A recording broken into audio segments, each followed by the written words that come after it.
There's an old Indian adage that always comes up in my mind, and that is that you don't know a person or what he's done or she's done until you've walked a mile in their moccasins. So we're going to take a short trip through a small part of my moccasins and where I went.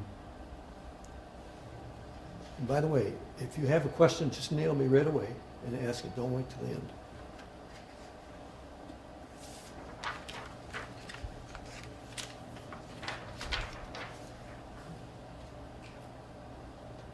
Can everybody see that okay? Can you read it? Anybody can't? You might want to put it up a little bit, Tom. You want it up a little bit? There you go. That's my background. That's one step in my moccasins. I'm a graduate of the University of Michigan. I love the place. It's like coming back home for me. What's important up there? Built 5 successful high-tech companies. And I didn't know that, but that's a lot of companies. We just went ahead and did it. And the key features in building this, in doing this successfully, first time I left the university and began building a company, I had difficulty understanding how you raise capital. Who do you get it from? What do you give them for the money? So I had to learn that by myself. That was a long time ago. When I ended up at the end of the 5th company, all my thinking about building companies changed. So what I decided to do in that learning process for me, pick some key episodes of key things that I did and how I handled them and where I made mistakes in doing them. I think you can learn more from me that way. And don't forget, if you have a question in any of those episodes, stop me and ask me. Here's a more definitive description of the purpose of all this. I actually am a member of the Governor's Economic Development Committee. I'm not sure what that means. I mean, economic development, most government officials see that as generating more money. But economic development to me is creating ideas. Looking at the entrepreneurial aspect of things, how do you go from an idea to actually making a lot of money and joining the, what do I call that? Joining the billionaire class that's growing rapidly in the country.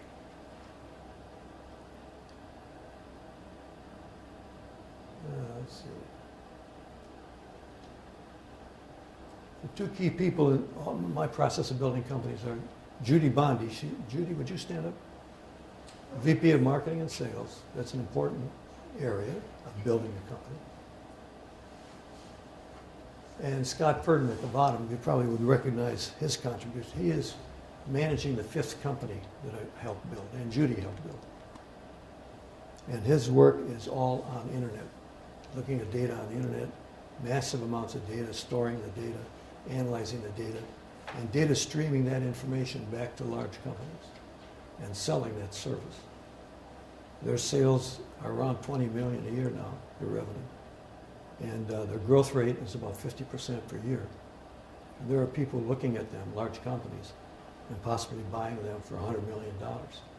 So if you own 10% of the company, you've got a chance to make $10 million. This is not like Facebook or the social programs where if you're lucky at the end of 3 years, you make $1 billion. So the scale is different. Problems are different. The way you handle them to build them as successful companies are different.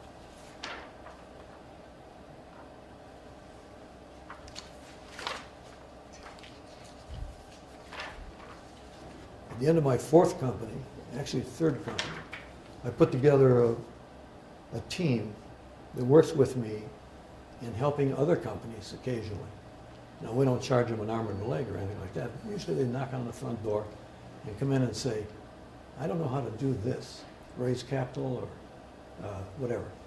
Would you help us? And we do. So as you can see, evaluating, if you have an idea, you want to know if it's worth anything.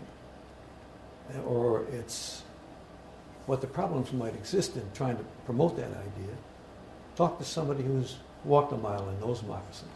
Judy would be one, me, Bill's been there, and other people. But as you'll see in a minute, some of the episodes of the key elements that we faced in various places, it's not that simple. It's not simple, but it's, if you don't know how to do it, it's very difficult. If you know how to do it, it's pretty simple.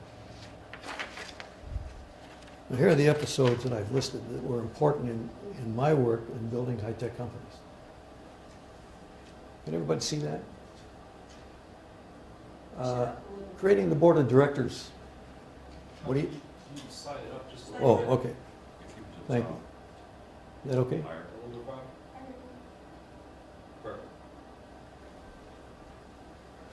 If you create a board of directors to run your company, don't use your brother and your sister and your mother and your father. You want to reach out beyond the people you know that have expertise in the areas you need and to know about. So the board of directors is sort of a management function. I found that wasn't sufficient when I built companies. So I created an advisory group. Now, why would you do that? If you only deal with your brothers and sisters in your board, and you have no advisory group, you have no one, your connectivity, and I like to use that word, your connectivity, being able to reach out to anyone in the country or the world to talk about buying your service or buying your products is limited if you don't have an advisory group that's capable of reaching anywhere. I'm going to talk about that in a minute in more detail. Controlling intellectual property, excuse me I got a little bit of rumble down there.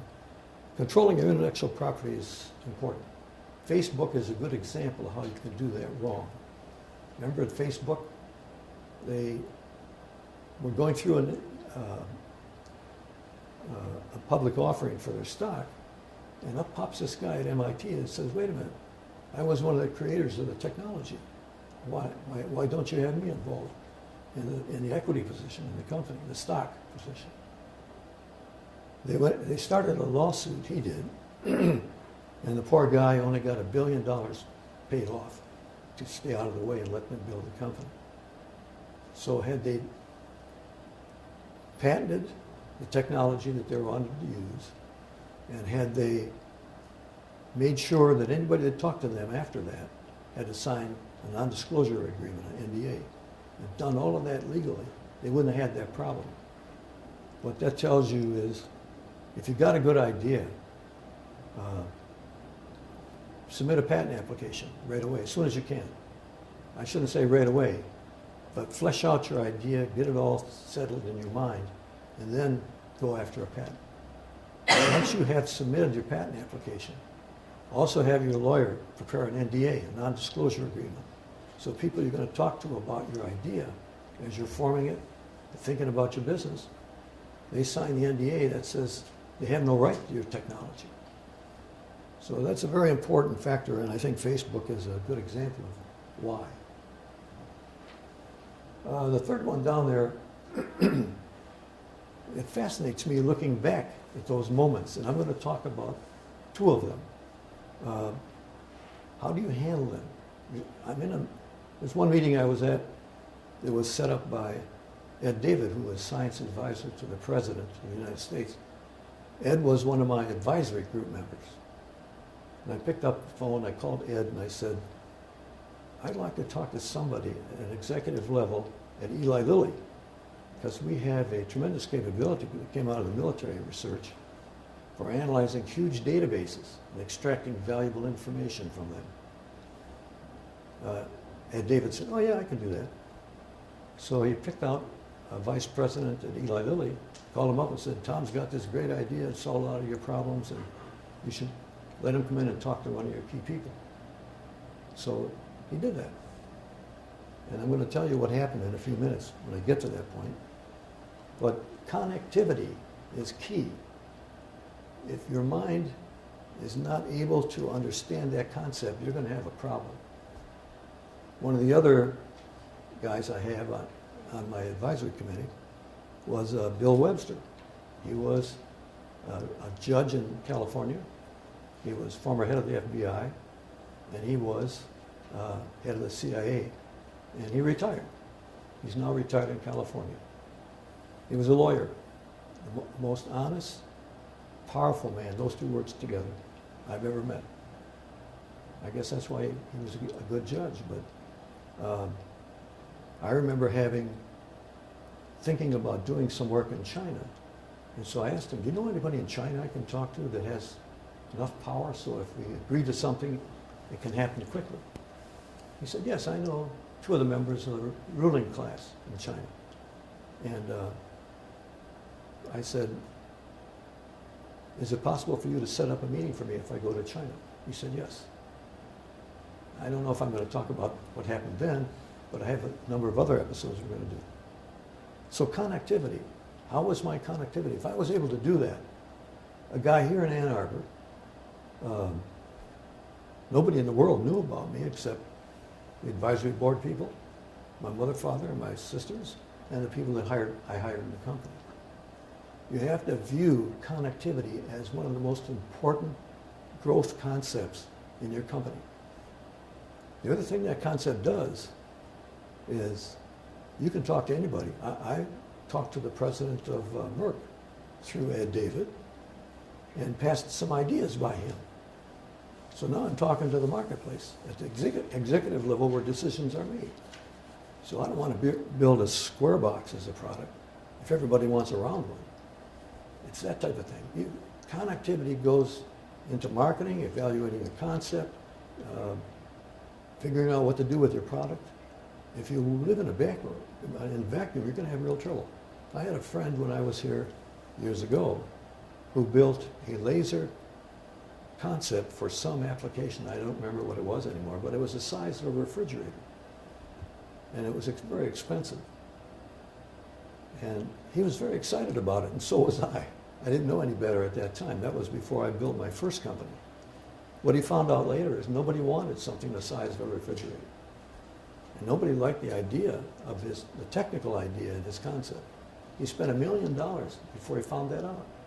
And the company collapsed. So if he had done what I'm just talking about, established his connectivity, built a advisory group with a lot of connection, and gone and talked to the people and said, I got this refrigerator with a laser in it, will that sell? I mean, he would have found out right away it's not going to work. So connectivity is extremely important. Tom, I had a quick question for you. Yeah. Talking about connectivity, you're talking about the importance of having an advisory group that gives you reach into places Yes, that you couldn't yeah. get yourself. Where do you find those people? How do you pick them up? Good question. Everybody hear the question? Okay. I was lucky. I came out of the military, and I met some military people there who were first rate. I had a 4-star Air Force General, Ben Schriever, who was a famous Air Force pilot, and also Colonel Lilly, who was a jet ace in the Korean War. And they put me on to this business of connectivity. And they said, by the way, if you want to talk to anyone in the government, we can get you there. So you have to work on that. You know, you have to come and talk to me, talk to Judy, talk to other people. Who is it you should go after? Pick up the phone and call them. It's amazing. They will listen to you. The first thing they will do is check you out after you're done talking to them. They'll say, who is this guy in Ann Arbor? What has he done? You're going to have to give some references they can check out. So, and you're going to find people like that happy to help you, because they know today it'd be easier than it was when I was doing that, because today everybody knows the economy's in shambles, and the best way to create jobs is to build a good company that's growing rapidly, doing a good job making money. So you'll find these executives very interested in helping you. I wouldn't use Congress or the president to do that. I mean, they haven't shown that they know how to do that themselves yet. So you can, you know, I'd sit down and have a meeting with the president of Ann Arbor, the Ann Arbor the president of U of M. Geez, I don't know what's happening. The president of U of M. I've never talked to him. Are you afraid to pick up the phone and go and talk to him? Her. That's harder for me to do than it would than being a him. Let's see, who else? You got the several people up in Lansing that are good.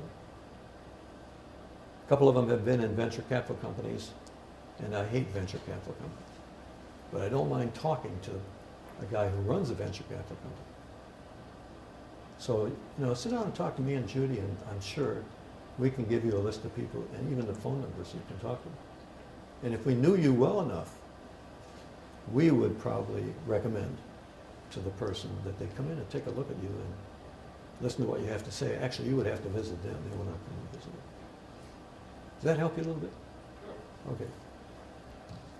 Started with that military group, you gotta have some sort of initial connection with them. Yeah, that's And then why it goes from there. I wasn't planning to do that, but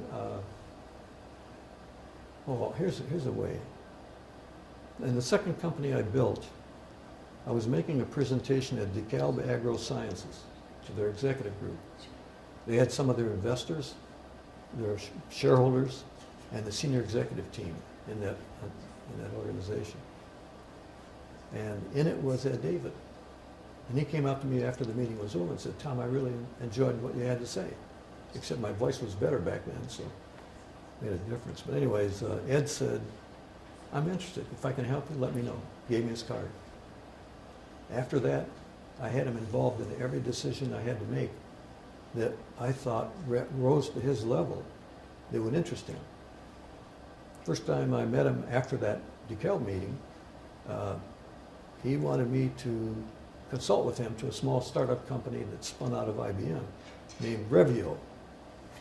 And I went to the airport, and he shows up in a very expensive car with it.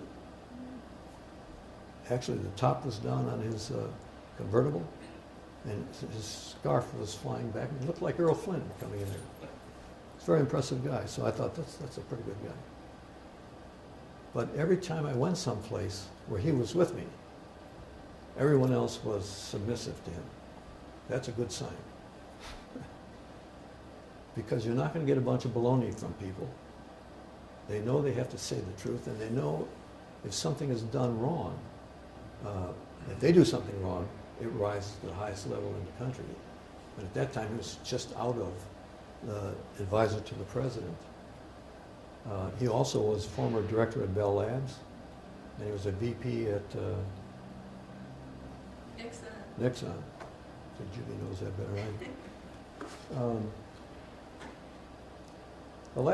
do. The second from the last one I'm going to talk about is one of the episodes. And that one, the major power of the connectivity that we had, with Ed David particularly, but also with Bill Webster, had a big impact there. And I'll tell you about that a little later. Oh, the last thing on the list there, I don't believe in venture capital people. I mean, sooner or later, if you give them an inch, they'll take a mile and throw you out and make all the money. I'm sure there are better ones that won't do that, but I can tell you a lot of horror stories where they do that.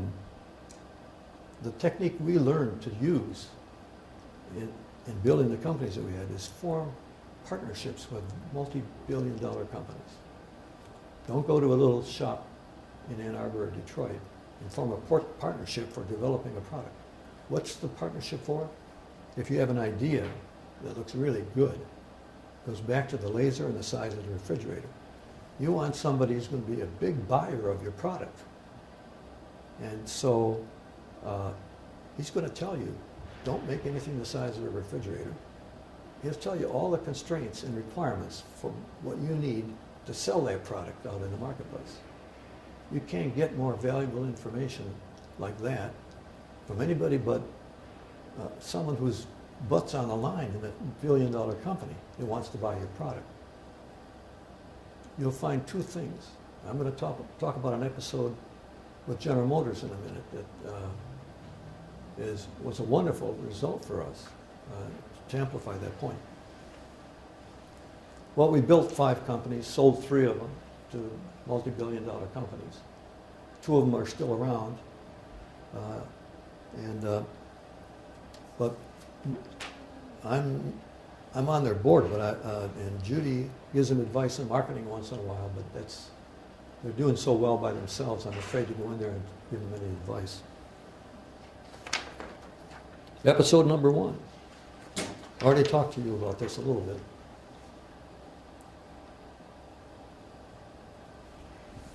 It's the board of directors and the advisory group. I picked, down at the bottom here it says, you may think it's impossible to get these kinds of people. Now, to your question, it's not impossible. And you should really work hard at that part of it. And don't get your uncle or your brothers and sisters to help you make decisions, although they're probably very nice people. That's not where I would go. And I wouldn't confine myself to the state of Michigan. And so I look for the East Coast. Who out on the East Coast can really help us? So if you really believe in connectivity, the concept I just talked to you about, and you don't hear that much anyplace, by the way, and that is, I would say if you don't do that, your probability of success is pretty small. If you are successful, it's at the end of maybe 25 years. If you want to be successful by the end of 3 or 4 or 5 years, so everybody looks at you as a wonderful growing organization, I want to be part of it. That's the image you want to project out there. You can't do that without connectivity.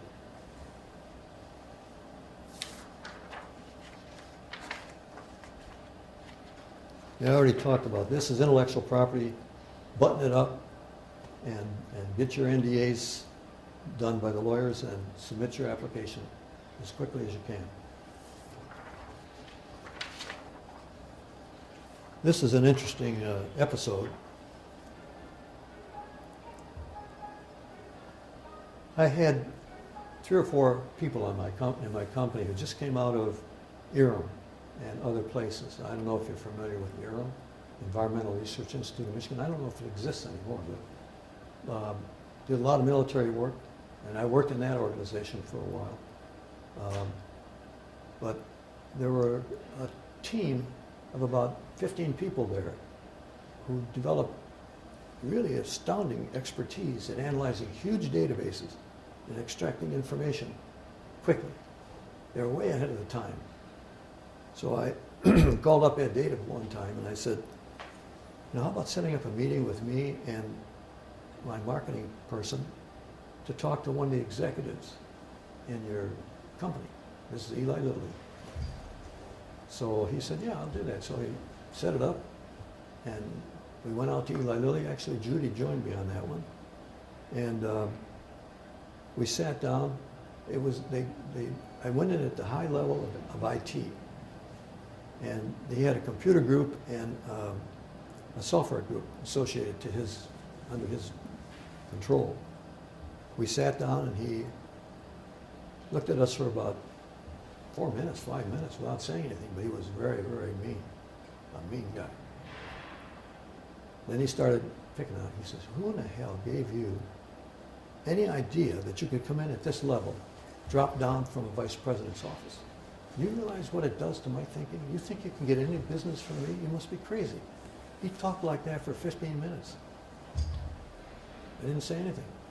Then he said, okay, tell me what you got. So I gave him a little briefing on our software capability, our data mining capability.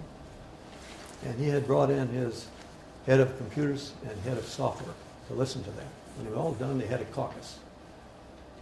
And he came back and said, we know more about computers than you do.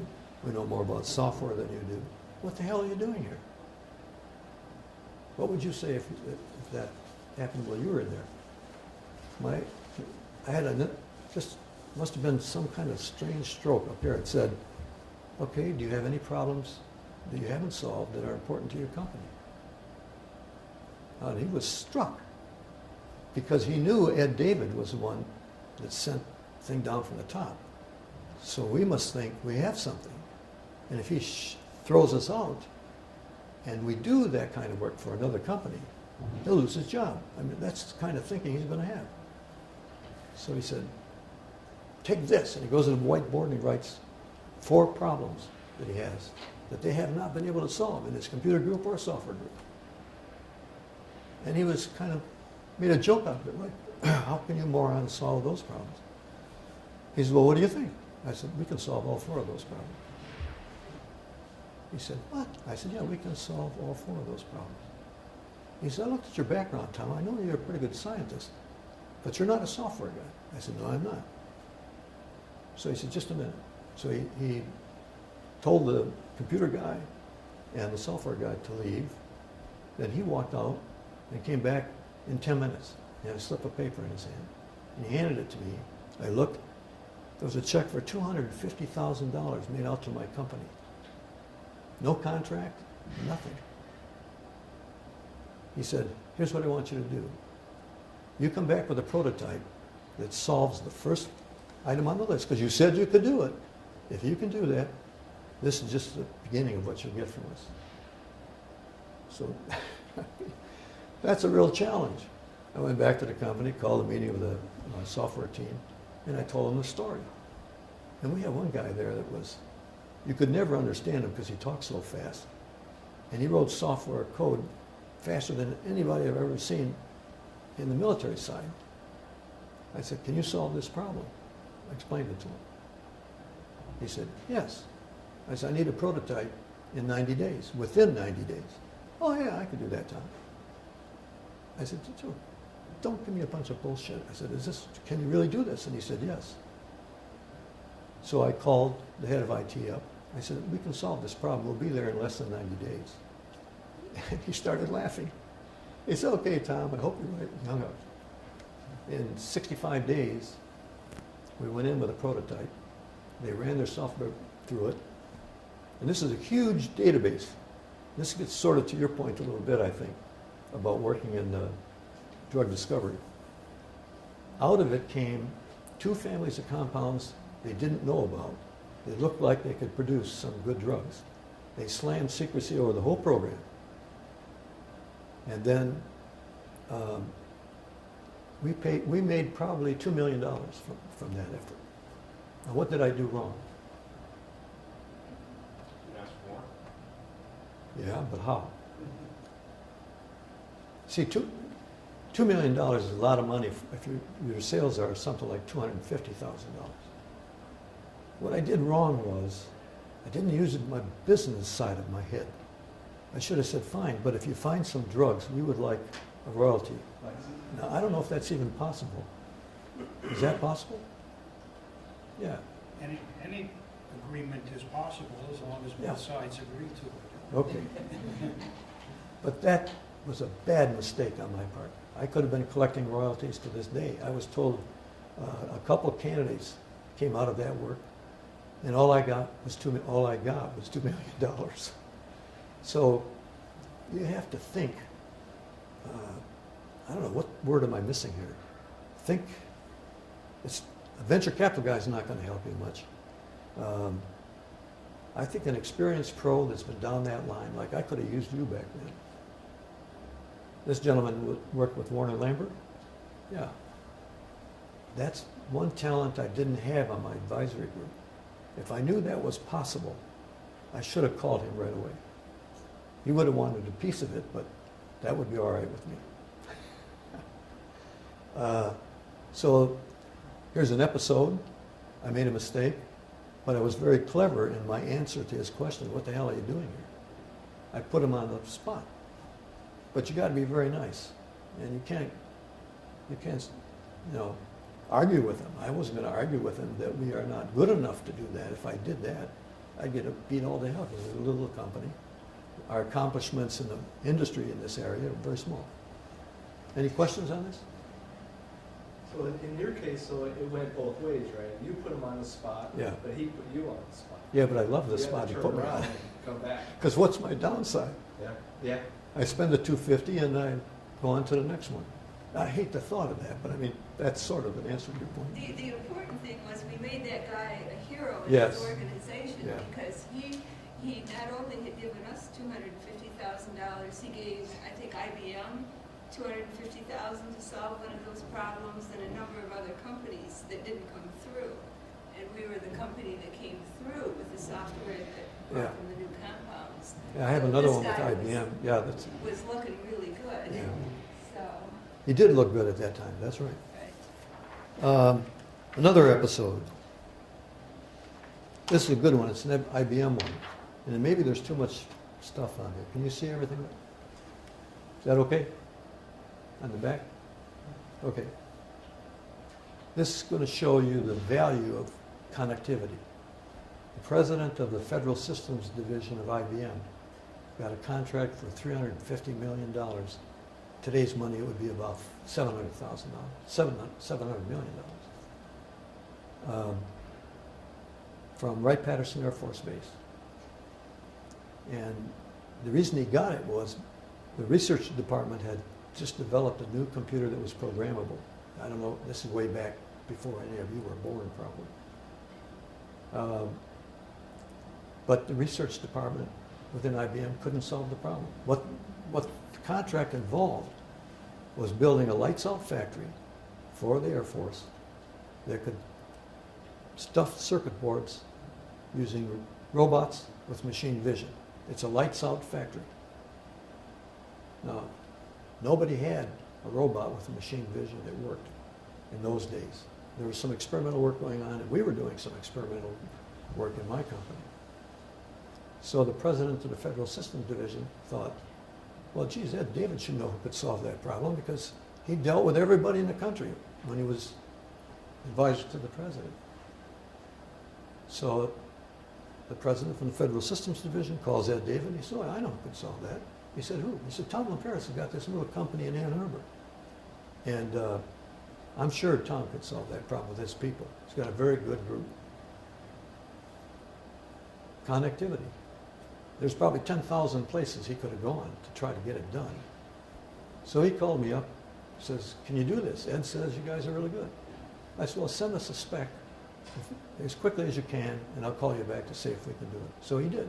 Sent us specifications, had a meeting with my people, and I was a little worried because they said, oh yeah, we can solve that. But they always say that now. So I said, yeah, we can do that. He said, well, give me a prototype of your computer for your machine vision system. And I said, give me the specs you need, I guess is a better term. And he did. I mean, he got it to me right away. So we solved the problem. We had a prototype done in 60 days. Went out there with it, demonstrated it to him, and it worked. It could direct a robot to populate a circuit board. So you don't need factory lights.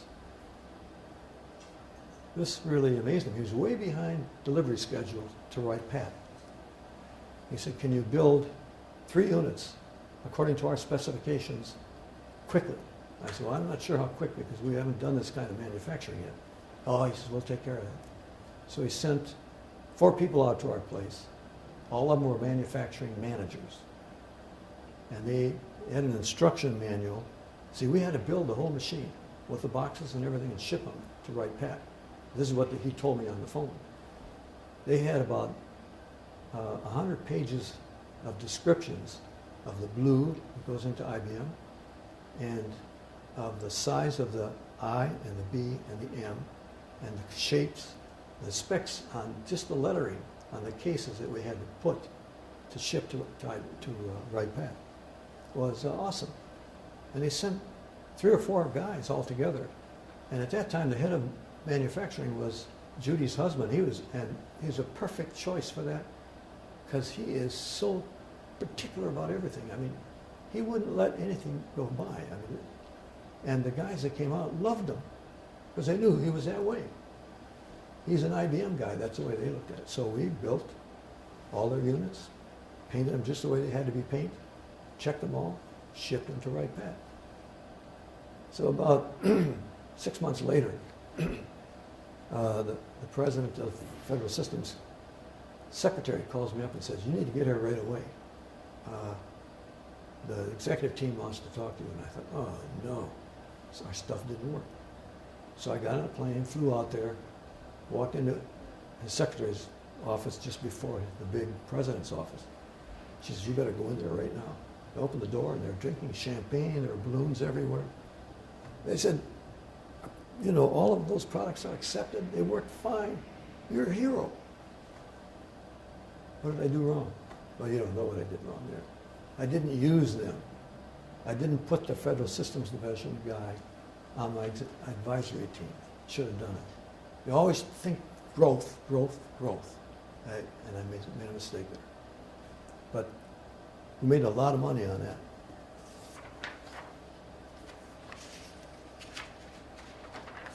Let's see, what do we got? Wow, we got a lot of time. Well, I talked a little bit about this already. There's a famous term in amongst the business school people. I'm not sure people realize how important it is. And that's being market-driven, those two words together.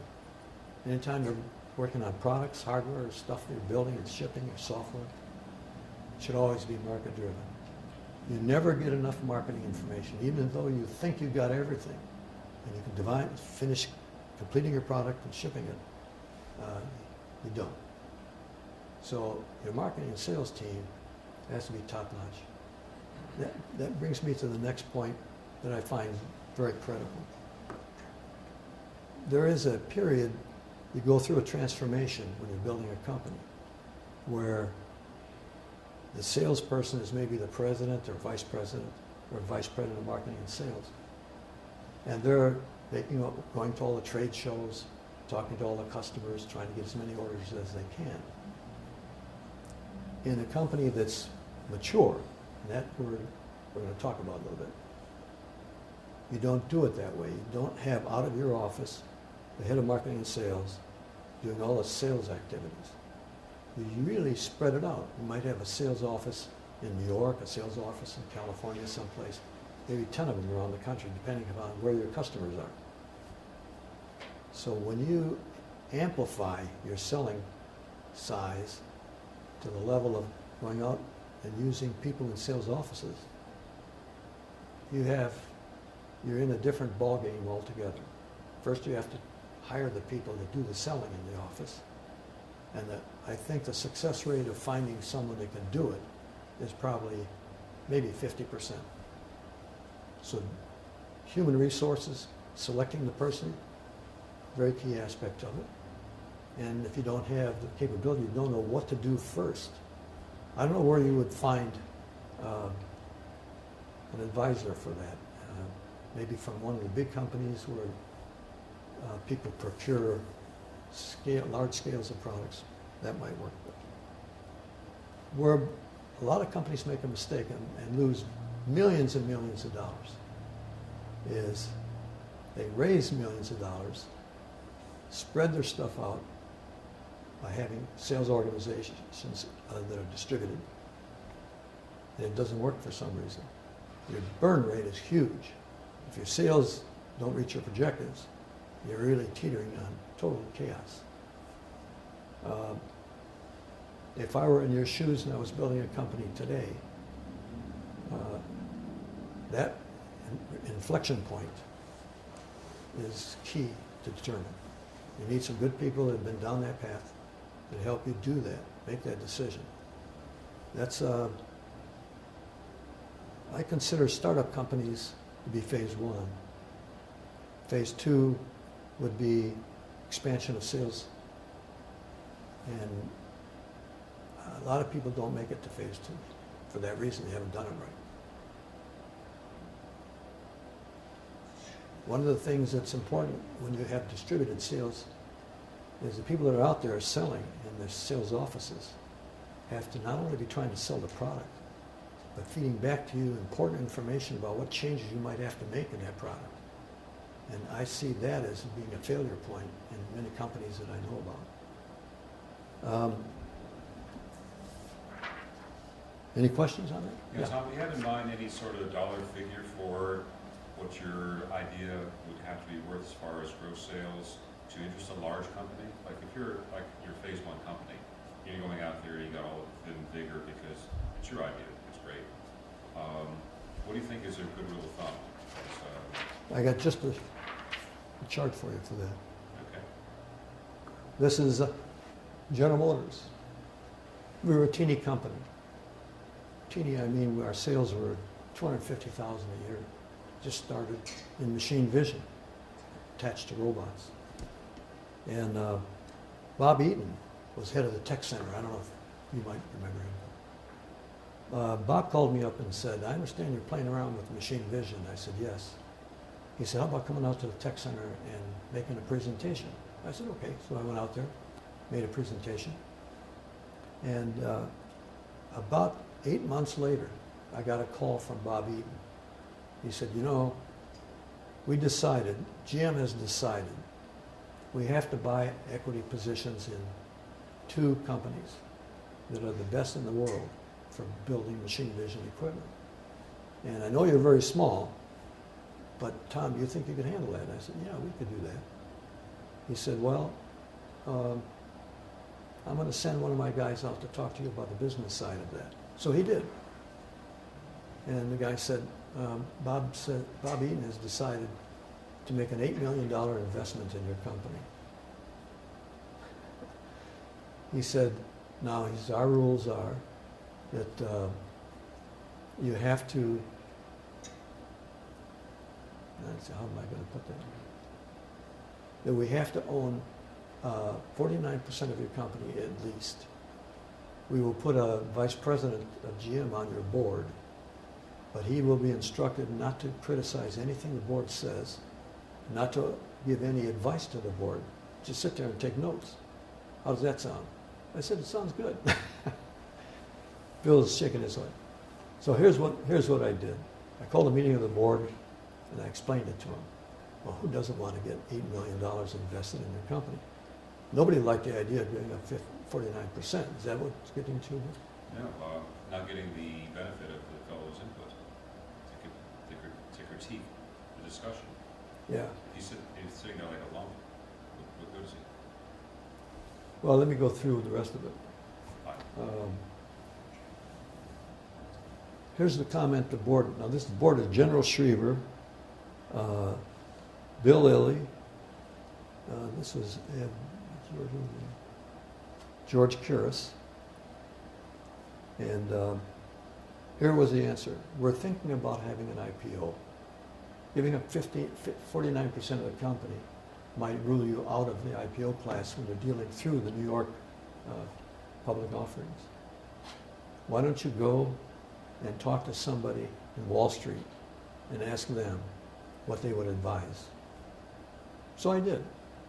And the advice was, if you're going to have a successful initial public offering, an IPO, you can't give up more than 15% of your company, because the IPO won't be as successful, because you got a large company owning 49% of your company. So I said, well, what do you recommend? He says 15% would be max. So I came back and I talked to the GM guys, and I said, well, the best we can do is give you 15% for that $8 million. They said, well, if that's what you're going to do, we're going to cut down the $8 million down to and scale it properly. I said, no, we want the whole $8 million. And they looked at me and they thought I was crazy. And the vice president of one of the VPs, I forget who it was, he said, give it to him. So we got a deal, $8 million in our company for 15% of the company with sales around $250,000. Except for one thing. I had to go out and make a presentation. There's a building in New York, I didn't even know it existed, that strictly houses all the GM finance people from the VP all the way down. I had to make a presentation to the staff there. Well, I didn't have anyone, no financial director in my company. So I went out there and up in the 10th floor, there's a beautiful conference room. I said to myself, if we're ever big as GM, we're going to build one of those things. But I made a presentation on our finances and our projections. And when we were all done, the VP says, you don't know what the hell you're doing. I said, I've heard that before. And I gave him the example of Eli Lilly. I said, no, but people are usually happy with what we do. And he had a caucus with his upper team, and they came back and said, we're going to approve this. Why? The reason why was we were seen as a very honest company. And they're welcome to come in and go through our files, everything. I'm going to go to another episode that goes to the same point. Honesty, connectivity. Those two, you can't beat those things. If you're so used to doing things that look like they're kind of sneaky or something, that is a bad mark for you, and it really hurts you in the long run. Another case, I was at a meeting one time talking to people at a trade show. And this fellow comes up to me, and he had a PhD in physics. And I did a lot of work in theoretical physics. And we got talking just about physics. And he was a very nice guy. He said, why don't you come back to me, to my company's office, and sometime, and tell us what you're doing in business. He said, because it's very unusual for a physicist to be building companies, high-tech companies. So I did. I went into the meeting. This was at FMC Corporation. Pretty much $1 billion class company. It was run by Emil Nielsen. Very nice guy. But I gave them, there was the VP of Finance, the legal VP, there was Emil Nielsen, and the VP of Technology were in the room. I just gave them a briefing on what we think about the world and where we would like to spend our time solving problems. And so the CEO says, well, what is it? What kind of money do you need? Well, this was a long time ago. I said $500,000. Now, back then, today it would be maybe $1.5 million. I'm not sure, but a bigger number. And then the CEO gets up and says, I got to catch a plane. He says, really nice meeting you. Give Tom what he needs and what he wants. And he went out the door. So he says, what do you need? I said, need $500,000. He says, when do you need it? I said, this Friday. It was a Wednesday. Was that right, Judy? It was Wednesday and Friday? Yeah. Needed it fast. There was no money left in the bank account. So the VP of Finance went ballistic. Wait a minute. You have a really trivial amount of finance information. I said, I have a whole file cabinet full of it. He said, the only way I can do this is if I sent my team out there that went through your file to decide if it should be done. And finally, the VP of Finance says, no, I don't want to do this. So the legal guy said, you didn't hear what Mr. Nielsen said.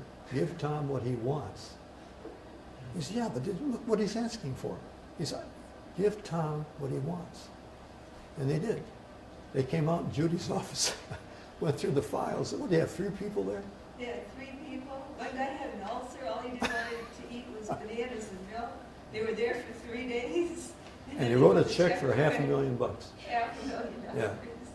The company Well, had $5,000 in the bank at the time and a payroll to meet.